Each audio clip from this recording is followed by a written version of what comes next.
Hey, welcome back to the Big Grand Show. As always, thank you for joining me. If you could, hit that subscribe button down below and let's get right to it.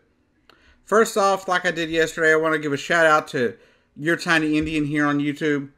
He hit me up on Twitter back at the end of the year last year and really gave me some tips and some pointers on how to grow my channel and how to make my channel better. Some of the stuff I've been able to do, some of it I haven't.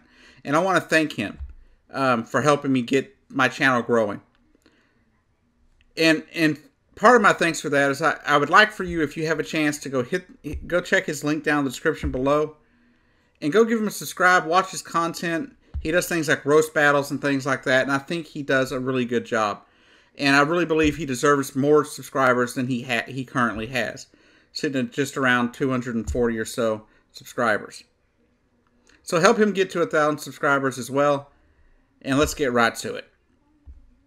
Now, there's only one Blockbuster left on the entire planet, and I find it to be a really sad state of affairs. There's a location in Bend, Oregon. They are the last ones open. There are no more Blockbusters except for this one in Bend, Oregon, apparently. There was one in Australia, and it recently closed, thus leaving the Bend, Oregon location as the only Blockbuster left. Not only is it sad because it kind of puts, it's kind of putting the nail in the coffin of my childhood and my young adulthood, I guess you could say as well. Because I grew up going to these places, like movie rental places and Blockbuster, things like that all the time as a kid. When I went to college, I would go there. I'd go to these stores on the weekends, on a Friday evening, and go pick up a video game that maybe was going to be good, maybe it wasn't going to be good, that I didn't know much about or something. Or some movies that I normally wouldn't watch because I could afford to buy them or rent them for the moment since I couldn't buy them. I watched them go from VHS to DVD to Blu-ray. From renting regular Nintendo games and Super Nintendo games to PlayStation and Xbox games. And now to see them closing it's really sad for me. And it's not only sad for me. It's not because I'm just sad for myself. But I'm also sad because people are losing their jobs at these stores, these kind of stores closing. We're not just talking Blockbuster. Blockbuster's closing, yes. They've been on the outs for, over almost a decade, if not more. Ever since the advent of Netflix, Redbox, things like that, movie rental stores have been dwindling in their numbers. And that's just how it is. And I understand the way technology works. Things evolve. But, with people doing more shopping on Amazon and online and stuff like that, a lot of your brick and mortar stores are closing. You're losing Payless and some, thousands of jobs there. And it's really sad because with Blockbuster, you went from 9,000 stores in the early 2000s to now one, basically 20 years later. Now, I believe these stores could be resurrected in a way. They're just going to have to do what the store in Bend, Oregon is doing. The store in Bend, Oregon, the Blockbuster there, what they are doing to survive is they're providing all the movies that Netflix and Redbox don't offer. Netflix and Redbox, they offer a lot of the new stuff, but they don't offer a lot of the old movies all the time. So a lot of the older movies that that are kind of out of circulation or just a few years old that Netflix may have already dropped, this store's carrying them. I think that's what these rental stores are going to have to do.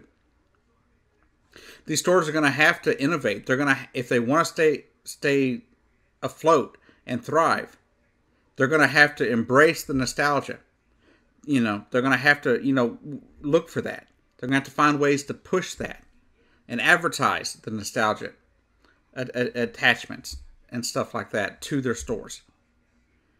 And that's just something they're going to have to do, or else they're not going to be able to survive. And it's a problem that you're seeing in a lot of stores. That's why you like Payless. They weren't able to keep up with the changes. Because you can go buy some shoes at Walmart, or you can go buy some shoes on Amazon.com. Even though there's a markup there, people don't want to talk about that, but there's a big markup on a lot of the products that you find on Amazon for the convenience of having it delivered to your house. And I'm guilty. I use Netflix. I use Netflix and Hulu, streaming services. I order from Amazon quite frequently because it's just easier to find. And sometimes where I live, you just don't have the product that I'm looking for. and sometimes I have to order it from from Amazon. But also, I just don't.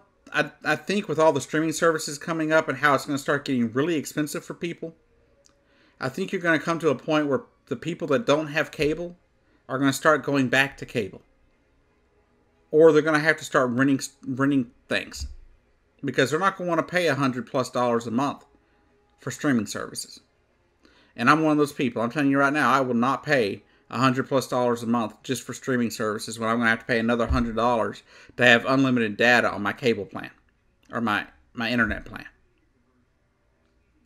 But anyhow, this has been the Big Ranch Show. I've been your host, Jacob Keck, and I'll see you down the road. And if you happen to be in the area of Bend, Oregon, go check out this Blockbuster. Go give them some love and everything. And please check out Your Tiny Indian here on YouTube.